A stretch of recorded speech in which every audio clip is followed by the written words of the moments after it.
On today's show, Anthony Davis balls out, but is that a conundrum for the Dallas Mavericks with him playing the 5? We'll answer that and talk about Cooper Flagg in today's Locked On Mavs. This is Cooper Flagg, and you're listening to Locked On Mavs. Dog, all of zone 5. Explain yourself. All these changes, I still got my dog Dwight Powell. You are Locked On Mavs. Great, your daily Dallas Mavericks podcast. Part of the Locked On Podcast Network. Still killing. Your team every day. I'm gonna get a city like that. And welcome. You're Locked On to the Dallas Mavericks, your team every day. My name is Nick Angstadt, media member covering the Dallas Mavericks for 10 years. Thanks for being every day, making Locked On Mavs your first listen and making the Locked On Sports Podcast Network the #1 sports podcast network out there. Today's episode is brought to you by FanDuel. Right now, new customers can bet just $5. If your bet wins, you get $300 in bonus bets to use across the app. Head to FanDuel.com to get started. Joining me, as always, the postgame prodigy from the great Slightly Biased YouTube channel. What you got for me, Slightly Biased? Yeah, big win for the Mavs tonight. Obviously, was doing some deep dives, and would you believe it?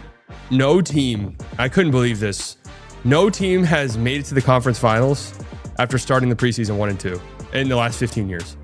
Starting the preseason? I just made that up.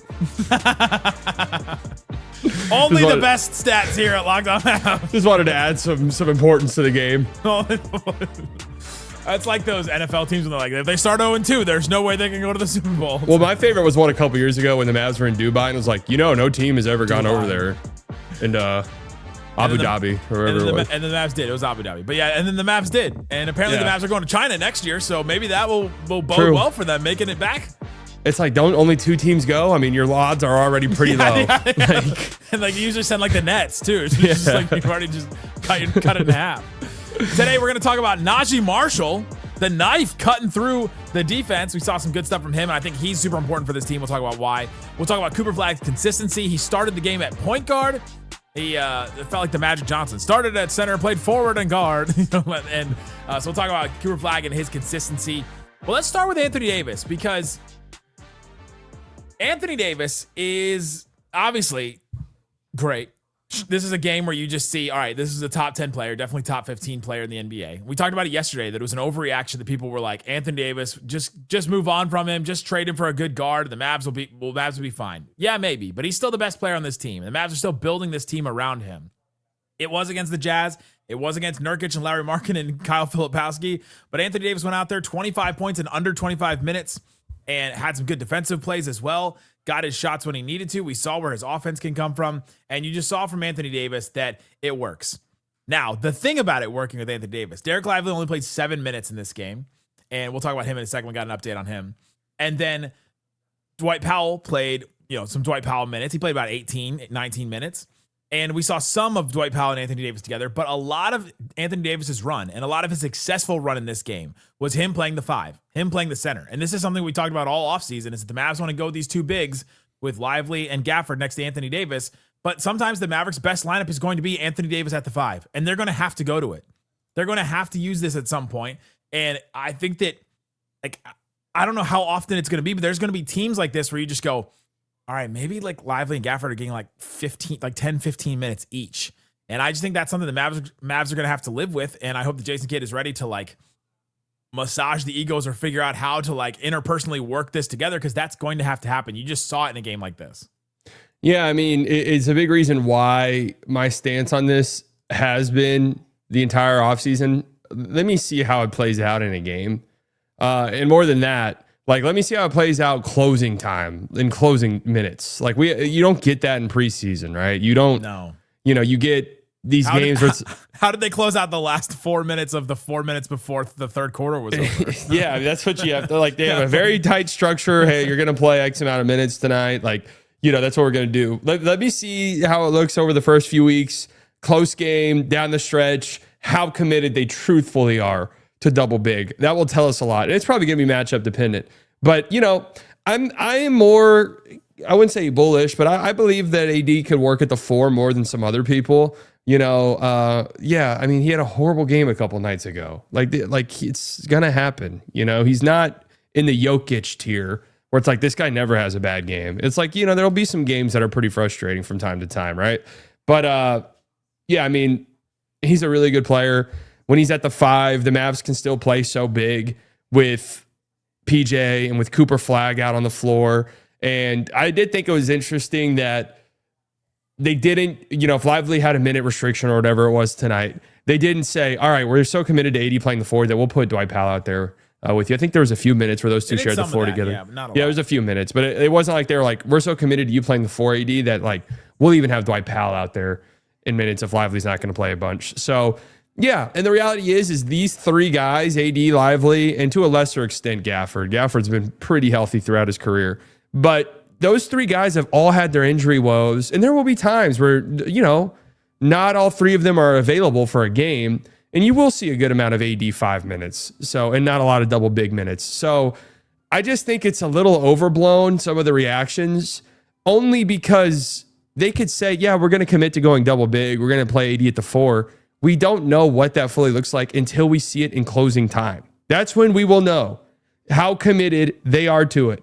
If it's, hey, we're rocking first 3 weeks of the season, we had 6 clutch games, and every single clutch game, we went double big down the stretch. Okay, then that's a conversation point where it's like, all right, they're really committed to this. Or if it's like, hey, we did 4 games where AD was at the 5, and then 2 where it's like that's what I'm envisioning more so, is that they're going to mix it up. But time will tell. There's no way to know right now. And there's going to be some teams where you have to stay double big, right? Yeah. Like it's going to be, there's just going to be some certain games where you need the offense to breathe a little bit more, which is what I felt like happened in this game. You just saw, you saw it immediately. Oh my gosh, the offense can breathe. It was like immediately what Naji Marshall got straight to the basket for a layup. And you go, there it is. There's the spread offense that the Mavs have been wanting to have. And it's just happened with there's been a clogged lane with those two bigs down there all the time. And they're still figuring all that out. And I expect it to work a lot better later as people figure out what's going on with their position on offense and working with each other and all that kind of stuff. I mean, you talk about the continuity of the team, bringing 13 of the 15 players back, but a lot of these players only play like 4 or 5 games together at certain points. So they're still ironing out some of that offense. They're creating a new offense, Jason Kidd is, with all this. And so I think that my point in all this is it's going to have to happen on some nights, and Jason Kidd's just going to have to live with it. And just going to have to be like, all right, well, we can't always just run the double bigs. It's just not going to be viable every single night. But some nights it's going to dominate, and some nights it's going to look great against a team where you just go, there's no other option. Like they don't have anything for us at all, and we're just gonna beat them with these double bigs. Yeah, I mean I think I want to say AD even kind of touched on that there will be times where he knows he'll play the 5. So yeah. I just think for him, from the messaging I've gotten from him and the way that I'm kind of interpreting what he says is he doesn't want to have to play the 5 every single minute of the game. That's just the way that I've interpreted his messaging on this the entire time.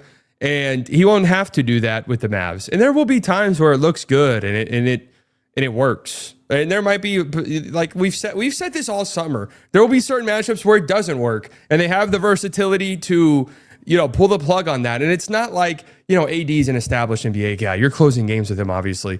Lively's in year 3 and he's played 50, 60 games in his, no, more than that, 90 games. 50 games games his first year and then 30 last year. Yeah. So around 90 games in his NBA career. Like, he's not somebody that's just like, and I think he's incredible. I think he's probably the Mavs' 3rd best player right now with Kyrie out. But is that crazy to say? I feel like it was interesting. It's spicy. AD, Coop, and Lively, I think, are the 3 best guys. I can buy it. But, he's not established enough to where it's like, hey, you got to close every game. You know what I mean? He's just not at that point just yet. He could get there this year. And we've talked about the free throws from both him and Gafford. That's going to happen closing the games. I just think there's going to be moments throughout a game like this where you go, oh, man, are Lively and Gaff only going to play like 10 minutes in this game? And we saw Lively play 7, and with Lively, Mark Stein reported before the game, he said the plan was for Lively to play limited minutes, so we knew he was going to play limited minutes, but then he only plays 7 minutes. It was really like the first 7 minutes of the game or whatever, and we didn't really see him come back in. He didn't start the second half. Klay Thompson also didn't start the second half. Wasn't a surprise by that one, but Grant Asseth, who's in Utah, said that he was walking around the locker room normal. Jason Kidd didn't say anything about it or specifically mention it after the game. I mean, Jason Kidd. I'm not a doctor, so I don't know. So I don't know if Jason Kidd did like an exam on Dereck Lively if there was something, but him not mentioning it, I think, is notable. And so I don't think there's anything wrong with Lively, but for them to not play him like more than 7 minutes in this game, I think what happened, this is my theory on what happened, is they were like, all right, we're going to play Lively limited minutes. And then all of a sudden the 80 at the 5 was working, and the kid's like, I'm just going to ride this out. And so Lively like missed his second shift because he was supposed to go that second shift like when Klay did, and he missed it because it was just working. And I think that's one of the things that's going to happen in some of these games. Yeah, that's an interesting theory. My theory would just be that it's, it's preseason. This was probably in the cards. Boring. Like, hey, Boring. we'll get you out there for your first for your first stretch, take you out, and that'll be it. But They'll play their third best player 7 minutes. In a preseason game, I'm hopeful this is it. I hope they don't play a single minute. I'm gonna be real. I hope they don't play at all on Wednesday. They're going to Vegas. I don't know. It's like, who cares? is this part of the addendum that the league did with the deal, the whole deal, the whole big deal? Yeah, you guys. When you go to your preseason game, you guys have to play a lot against of minutes. the Lakers. Hey, Luka's ramping back up. He's going to be playing. You got to play AD. You got to play your guys. Got to play Cooper Flagg because we got to prove viability in that market. Like, I don't know, man. Well, I don't even think Luka's going to play. Also, I was looking over. I was texting the text line folks today, and Jason Kidd has played his starters through the first four preseason games. Like, he has not done we're going to sit everybody yet. At least the last couple of years that I look through. And so he sat Luka because Luka was hurt the last couple of years. But he's played them. So I think they will play. And I think it will be like a quote unquote dress rehearsal game. And I think that they'll do that. Okay, interesting. My thought on that. One of us will be right. One of us will be wrong. Or we'll both be wrong in some Well, way. the Lakers, I think, play the night before. Like, Luka's going to play that game. I will not believe that the NBA is what it is if Luka doesn't play that game. You think they care at all? Maybe. I just think who's tuning realistically. What casual fan is tuning into a preseason game no matter what? You know who's tuning into it? It is the investors that will buy the team that goes to Vegas. Where is that being played at? The T-Mobile, where the Aces play. Okay. Coming up, Vegas shouldn't have a team. I'm out on Vegas having sports teams. By the way, I'm out on Vegas having a lot of things. Especially like all the water. Coming up, Cooper Flagg showed his consistency again. Are we concerned about his shot? Not really. Talk about that and more coming up. Today's episode of Locked On Mavs brought to you by FanDuel. FanDuel Sportsbook has all kinds of things that you can use to get in on the action. Vegas may have some things I don't think they should have, but they do have FanDuel, and they do have betting on the NFL, the NBA. You could go do that on FanDuel. Go check it out, see what is available. I was looking at the awards, and I was looking at Cooper Flagg for Rookie of the Year, minus 220 to win the award. Ace Bailey has now moved up. He was behind both Trey Johnson and I think Dylan Harper. He was fourth, I remember, a couple days ago. He's plus 900 to win the award now. He did not play super well in this game, but he has played well in preseason so far. So that one's an interesting one. That would be my long shot bet if for some reason Cooper Flagg doesn't end up winning it. For whatever reason. So go check out that one, see what you got. And if you're real confident about something, anything, put down $5 on it. You get $300 in bonus bets. Take the sure thing. Take the minus 10,000 or whatever, like whatever they put out there that is absolutely a guarantee. Because you get the $300 in bonus bets to use on anything. So go check that out. Go check that out if you're a new customer. So what are you waiting for? Visit FanDuel.com to download the FanDuel app today and get started right now. Please gamble responsibly. Also brought to you by Monarch Money. Most people cannot name all their financial accounts or institutes or what all they're in. And like, if you're that person, take some stock, take a moment, figure out what everything is, and put it all into Monarch Money, and it'll help organize it for you so you can just sit back and allow it to show you, all right, this is your fixed spending each month. These are the things you absolutely buy every single month that don't really change. And then you're like non-fixed ones where it shows you, all right, here's the things that you spend money on, like, food or eating out or whatever you spend money on, Labubu's, whatever you're buying. Monarch is built for people with busy lives who are putting off organizing your finances. Monarch Money is for you. You can link all your accounts in minutes. I did it myself and I enjoyed it. I enjoyed the process. If you're a person that doesn't love spreadsheets, this is for you to try and get your money in order. Don't let financial opportunities slip through the cracks. Use the code LOCKEDONNBA. It's all one word, LOCKEDONNBA at monarchmoney.com in your browser for half off your first year. That's 50% off your first year at monarchmoney.com with the code LOCKEDONNBA. Shut it down! Let's go home! Thanks for hanging out with us on Locked On Mavs, being part of the show, part of the Raccoon Squad, listening every day. We appreciate you for checking out the show and listening to the Raccoon Squad, what we call our fans here. And if you're part of that, you're following us on TikTok, Instagram, Twitter, Locked On Mavs. You're following Slightly, you're following me, you're following Isaac, you're doing all that good stuff. You're also subscribed to the text line, 214-643-8637. There's a link in the description or the QR code to find out a way to get texts from us all throughout the game. Isaac and I are sending notes, sending fun stuff all the time, thoughts, everything like that. Isaac had a couple of good zingers in there today, so go check that out. All right, Slightly, we're talking about the Mavs preseason game against the Utah Jazz. And Cooper Flagg, just another solid game. And another solid game of him with 11 points, 7 boards, an assist, 2 steals, 2 blocks. Did not shoot particularly well. Missed 5 threes. Was 3 of 13 from the field overall. Had an easy one that he missed that was just a beautiful like spin move, step through under the rim that just like 9.9 times out of 10 that one goes down for him. But for some reason, maybe it was just the altitude that it didn't cut through. It cut through the air differently than maybe. Maybe he's that calculated that he knows how it would fly through the air off his hand. But I think with Cooper Flagg, the story is he's just consistent and he consistently impacts the game. He played 21 minutes in this one, put up the same like stat line. And I think you give him like 10 more minutes in each of these games, and his stat line looks really dang good for an 18-year-old rookie. And he impacts winning too. He makes the right play. You can use him in a bunch of different ways. Like that's going to be the story of the preseason for him, is that just each game he goes out there and gives you 10 points, gives you like 4, 5, 6, 7 rebounds, gives you a couple of assists, gives you some steals, gives you some blocks. He's probably going to be a good fantasy player. Go listen to Josh Lloyd on that. But he's going to impact winning because of how consistent he is. Yeah, I mean, it's my big takeaway from the preseason so far above anything else is just I don't know if there's been a moment yet outside of maybe being a little bit too passive, which I think just comes with the territory of being an 18-year-old rookie and, some other limitations to his game that I think he'll work on over time. But it's just, I don't know if there's been a decision yet where I'm just like, what do you see there? Or why did he make that? He had some few like flashy behind the back turnovers the last preseason game. But you knew what he was thinking. You knew he was thinking in it. Right. But yeah, I mean, he's such a smart player. And yeah, it's the right decision every single time. And there'll be games like this. Like, don't get it confused. He's going to have games where his shot, his shooting efficiency is not very good. That's going to happen 100%.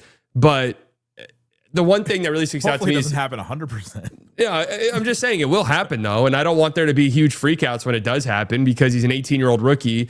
And the thing that is consistent with him and will be consistent with him, the thing that stood out, he was the one guy on the floor where it popped the most. He's up and down the court every time. Yeah. Transition defense tonight was incredible. He was back contesting any shot at the rim, even if it went in off of like a turnover or something. He was back contesting those shots, giving his guys time to come back into the play.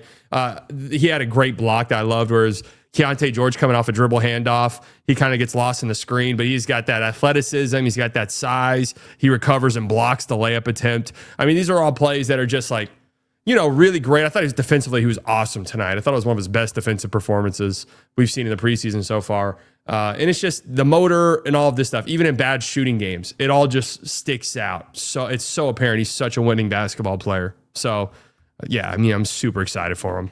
I agree with you on the defensive part of it. And he was playing against smaller guards. Like he was playing against Keontae George. He started the game off on. He was the guy defending the point of attack there.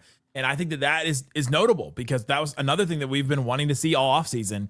Can he defend the point of attack? Can the Mavs use him there? Should the Mavs start the lineup we saw tonight, the Cooper Flagg, Klay Thompson, PJ Washington, Anthony Davis, Dereck Lively, like the huge lineup, because the 6'7" with Klay Thompson is the shortest guy out there. Yeah. It's crazy. Klay's 6'7", really? 6'7". No, we're not doing that. We're not. I'm not associated with anything that just happened. PJ is also listed at 6'7". No. Okay, stop that. PJ's, I think I saw was listed at 6'6". He's not. He's bigger than Klay. Like he's 6'8". I don't know. I saw PJ's listing once. I was like, that does not seem correct. No. But he plays bigger. But the whole point in all that stupidity was that Cooper Flagg was defending smaller guys this time, which I think shows off more of his versatility, that he can guard multiple guys. We've seen him guard some bigs. He also had a moment that I want to recognize. I think it was in the third quarter, where the second quarter, he was stuck under the rim against Taylor Hendricks, and Hendricks scored on him. Flagg tried to do the verticality thing where he just puts his hand straight up in the air and just tries to like crowd him and tries to not let him score. And Taylor Hendricks scored right over him. Third quarter, same exact thing. He caught the ball under, Hendricks caught the ball underneath, and Flagg got him and and timed his jump correctly and blocked him and just stuffed that shot. And it's the thing that we've been talking about all summer about Lively, is that he learned, like each time down the court, he learned new tendencies. He learned what other guys do, and he got better each time. And that was a moment that I saw where I was like, oh, Cooper Flagg, this is him learning and like getting better in real time. Yeah, I mean, it's just been nice to watch him make winning play after winning play. Even that first Taylor Hendrick post up. I mean, now at 3 seconds, I mean, take your offensive violation and just pick which one you want. So Everyone just mark that down as a stop in the scorebook because it should. In the regular season, they're calling that. There were so many things. Like there was a couple times, like the one time Dwight Powell caught a pass and he like kind of shuffled his feet a little bit. I was like, oh, travel. Oh, they're not calling it. And you know why they're not calling it? Ooh. Did you hear what Leslie McCaslin said on the broadcast? I had to watch the Jazz broadcast, unfortunately. Okay, so Leslie McCaslin, They the were Mavs, good, but- the Mavs sideline reporter, friend of the show, was making a report that that Tony Brothers, the referee, the crew chief, was talking back and forth with Jason Kidd, and at one point, Tony Brothers told Jason Kidd, "I don't see that well anymore," and Jason Kidd said, "Well, I do." And this is what happened. And I just don't think an NBA referee, especially one as high profile as Tony Brothers, should be saying, I don't see well anymore. It's not really something you want to hear from an NBA referee. What? That is insane. Isaac tweeted about it immediately. And I was like, that is actually crazy that was something that was said by an NBA ref. I mean, guys probably say everything, and Tony Brothers probably known Jason Kidd for like 40 years. Oh yeah, I mean he's joking, but it is like a. Well, didn't want to hear that from you. What's the meme that you like that went off for you in the playoffs? They're like, ref, are you blind from like the 300 level? Oh, yeah. That one where you're like way far away. And Tony Brothers admitting, yes, he is blind at some points. That's like your surgeon before surgery being like, oh, my hands are way shakier than they used to be. And it's like, huh? As the anesthesia's going in. Didn't super pass medical school. I don't know if I've done this one yet. What'd you say? Hey guys, first time for everything. This is a weird one, right? Yeah, no, that was killing me. And yes, obviously a joke and all that, but very funny. Very funny that Tony Brothers was like, I don't see very well. Jason, also funny, Jason Kidd said, I do, and this is what happened. That is also a pretty funny response. Such a Jason Kidd thing to say.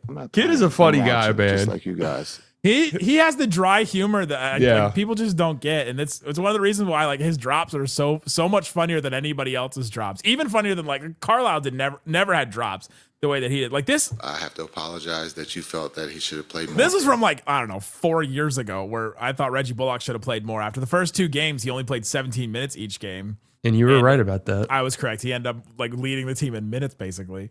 You basically got us to the conference finals. That's correct. That's correct. Slightly biased. That's correct. We've been driving this team's success since the very beginning. Dogs.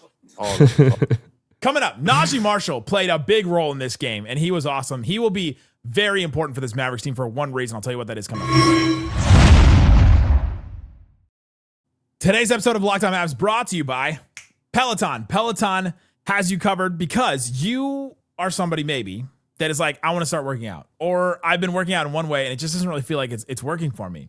Peloton is shaping the future of fitness with the brand new Peloton Cross Training Tread Plus, powered by Peloton IQ. It's their most advanced equipment yet, designed to give you real-time guidance and endless ways to move, whether you're running, lifting, or cross-training their favorite instructors. The cool thing about this is it has this Peloton IQ system that does real-time strength coaching. It like scans you, it sees what you're doing, tracks your reps, suggests the right weights that you should use, like the right amount of weight, which is awesome, corrects your form, which is really cool too, and makes every rep safer and smarter, which is what we all want, right? We all want safer, we all want smarter when it comes to working out. So let yourself run, lift, flex, and push forward. It's not just the bike. You can do a whole bunch of different stuff as well. Explore the new Peloton Cross Training Tread Plus today at onepeloton.com. That's one, the word, onepeloton.com. Shut it down! Let's go home! All right, Slightly talking about the Mavs preseason game against the Utah Jazz. Mavs get a win, so they are not 1-2, so they are eligible to be conference finalists, according to your stat. Yep. Your fake stat from earlier. Got out the horn with the statistician before we got on. Got ESPN stats and info over here. Yep. Giving us all that. Naji Marshall, I thought, was awesome in this game. And 17 points, 4 of 7 from the field, got to the free throw line 10 times and hit 8 of them. And you just saw what Naji Marshall is going to be able to bring to this team. There's another thing we've just said all offseason is that he is one of the few guys that's able to go north-south, like to drive straight down the lane and to handle the ball and to get you straight to the rim. Like there are not many players on the Mavs that can do that. D'Angelo Russell was out in this game. He's kind of one that can do it every once in a while. Obviously, Cooper Flagg will. Anthony Davis will in his own way. PJ Washington will in his own way a little bit here and there, but it's got to come from like Naji and Cooper Flagg and D'Angelo Russell probably, right? Like that's, and Brandon Williams if he ever comes back. And so Naji Marshall today, I think, just proved like, all right, I'm not sure exactly what his role in the rotation is, but he's going to have one because the Mavericks are going to need him. Well, I wonder, as we get closer to the season starting, interesting. Well, I'm sure we'll talk about him here in a second. Ryan Nembhard was the first guy off the bench. Now, preseason is interesting. There's also started the second half. So there's Russell. Right, no D'Lo, and again, preseason is just who knows. They experiment with things. If I had to guess, I was more so, hey, we want to see you out there with some of the guys who are going to be like real rotation players. But I do wonder with Exum almost certainly not going to be ready to start the season. B-Will, you got one preseason game left, and I don't know if he's out a week. Yeah, I don't know if B-Will is going to be ready to start the season at this point in time. I wonder if Naji's a backup point guard at this point. Honestly, like I don't think Hardy's been encouraging in his minutes, although he had some solid stretches tonight. But it just in terms of just like lead guard off the bench, right? It's going to have to be somebody. I guess you could make arguments like, hey, maybe you stagger minutes and Cooper Flagg, but that's just a lot to put on his plate. We saw Naji be the backup point guard basically at the end of the season last year, and he was pretty good at it. And yeah, it is like you said, he shot 10 free throws tonight. It's the ability to get downhill, get to the rim. We know he has that floater, but also I thought he was great in transition. Yeah. And if this team's going to play fast, like a guy like Naji Marshall, who's just give him the ball and he's a freight train getting downhill, is really important. So, yeah, he's a fantastic player. I tweeted out during the game, a guy like Naji Marshall can play on my team any day of the week. I love how he plays basketball. Dirty work player, a dog, as he likes to say. I gotta play the whole clip now. Dogs. Yeah. All of us, all 5. Dog. You got that dog in you. It's no key. Got to be born with it. Shout out to everybody. Shout out to everybody. And then he says, "Oh, Max Kessler." Everybody that's gone off this team. Hey, I saw somebody tweet last night. Omax, they're like, hey, I kind of like this Omax clip. It was like a stampede dribble. It was pretty nice. Oh, missed that guy. Yeah. But yeah, I think I'm with you. Like he may have to play some backup point guard because who is it? And let's talk about Ryan Nembhard now too, because Ryan Nembhard, 26 minutes. He had 12 assists, 1 turnover, 6 points. He had a 3.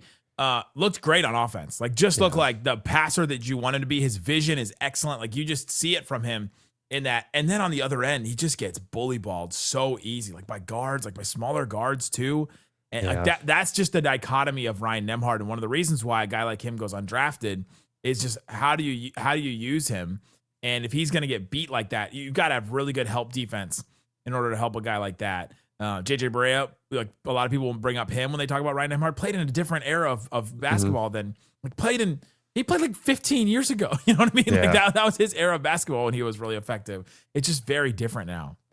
Yeah, it's now maybe you can make an argument, and I'll give him his props. He competes on that end, like he competes. Yeah, has so to. I don't want to take anything away from him and act like he's just doesn't try on that end. He competes, but he's just a smaller player, and we've seen these guys come in and out the league. But I do wonder, you can make the argument that maybe this team is kind of built to survive that and help him out on that end with how much size and rim protection they do have. All you have to do is just compete on the perimeter, right? Don't get beat. Don't like die on every single screen. So we're just giving up wide open threes. Cause offensively he looked fantastic. He's in such great control of the game. It just felt similar to how Flagg feels, but I'd say even more so with Nembhard with the ball in his hands. Obviously, you just feel like you're getting a decent shot, or at least the right pass is being made, the right read is being made. If you're a cutter, your eyes need to be on the ball because Nembhard will find you. He's really good at coming off of those ball screens and just keeping his dribble alive, putting his defender in jail, and just reading the defense and hitting those skip passes out to the corner. The Mavs shot 53 threes tonight. Yeah. They need to shoot threes because they got to get some of them up. Are we late enough in the show to do this? What? Are we? I'm looking around real quick. I have not seen a young player be in this control of his like pace and vision in this specific way since Luka Doncic. For the Mavs or in general? In a while. Like have you seen a guy that can command and has the vision like this, like Ryan Nembhard did? No, it's not that surprising to me because he's one of these like. That's what he does. I thut Walter Clayton was kind of in a similar boat tonight, honest to God. But he's he's Who's an older guard. Luka? Walter Clayton or Ryan Nembhard? He's one of these older guards who played at rookie guards at least, who played at well-respected college On program. big stages. Right. Gonzaga, even Creighton. Florida. Like when he played at Creighton, that's a very well-respected program that smart players come out of. So it's not that surprising. Yeah, the question is going to be, it's like, hey, we need, like, our all of our guards are injured tonight or whatever. I kind of feel like if you play them, it has to be with the big group. Yeah, I agree. Yeah. Well, throw them out there with PJ, Flagg, Lively, and AD. Yeah, like it almost has to be with those guys. Well, and he kind of made those guys work. Yeah, I know. He's the floater was nice. That's got to be an automatic shot for him. These small guards, the floater has to be almost automatic. Yeah, you have to. And it looked incredible, very, very, easy and effortless. And he was 2 of 6, but you know what? It just felt like it was a good shot. One turnover though. Yeah, and he was fantastic in transition. If this team's going to push the pace, you have to have guys like this out there. Yeah. So I'm interested. I'm taking notes that he was the first guy off the bench in a game where Naji played and Hardy played. No Exum, no Brandon Williams, no D'Angelo Russell, no Exum. That's an evergreen statement. Like that's going to be most games. True. He's going to get a shot if this is how the guard rotation plays out. Dennis doesn't look like he's going to make the team. No, Dennis doesn't look very good. Unfortunately, I love the guy to death. But he also hasn't been given much of a chance. Well, he hasn't played a lot because he missed that one game, and then wasn't Nembhard the first guy off the bench? In my mind, yeah, he was. him and Dwight. Yeah, it was him and Dwight came right in. Okay. That's funny. It's funny you said that 4 times, and then you're like, wait, is this? Well, because I was looking at the box score, I saw Nembhard checked in with a minute left in the first quarter, and I was like, did I just completely misremember that? I think he came back out. I don't know. Yeah. But no, I have that he came in first off the bench. Nembhard and Dwight Powell came in at 7:38. Yeah, that makes sense to me. Yep. Which will be, I don't know who that's going to be. It's going to be Gafford and who else? It's really kind of interesting because one of my main takeaways from this, and it could entirely be because Gafford's been injured. And it's funny because all of this conversation from a couple nights ago, I don't feel like they're overly committed to the double big. I really don't. I feel like they start games with it. It just doesn't feel like we've seen. Well, wait till they have 3 that have to play 20 plus minutes. That's going to be the interesting thing. That's very different. Right now, one of them is Dwight Powell, and you just kind of pencil. It's like you write off Dwight Powell. It's like, well, these minutes will be somebody else. True. Isn't that in your head? Like, yeah. Although I will say, Dwight looks good. He looks athletic. He looks really solid. I mean, this is like one of the physically best he's looked in a while. So he's got to be the best 4th string center in the league by a lot, right? I can't imagine there's anyone better than Dwight being the 4th center.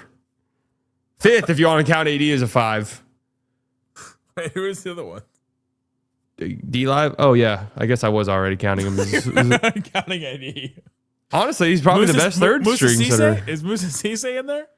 I love his energy, but he brings it. He's one of these guys though that's just like, all right, if I could just get you to tone it down at least a little tiny bit without losing that edge that has you here pretty much. That's what he said about Omax for like forever. Yeah, true. Miles Kelly. Miles Kelly for sure was like that. Miles Kelly can shoot the lights out the ball. Miles Kelly. The one thing I took away from Fan Jam, he hit 7 threes at Fan Jam. He hit 20. I don't know if he missed. His they took stats. They took stats for that. And oh, really? The Mavs VR sent it to everybody. He was like 7 of 10 from 3. Was he the leading scorer or was Musa? Yeah. He had 21 points. Nobody else had more than like 12.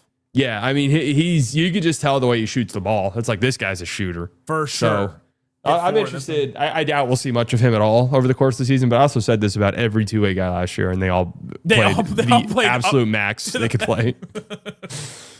Yeah. Some people say if you get to that point, something went wrong. Well, sometimes some things do go wrong, and last year it happened. They still played playing games, so I don't know. Were we talking about it on here where we're after Cooper Flagg's last game was like, if Cooper Flagg's the best player on the Mavs immediately, is that a good thing or a bad thing? And almost I think it was in my chat. Everyone was like, bad.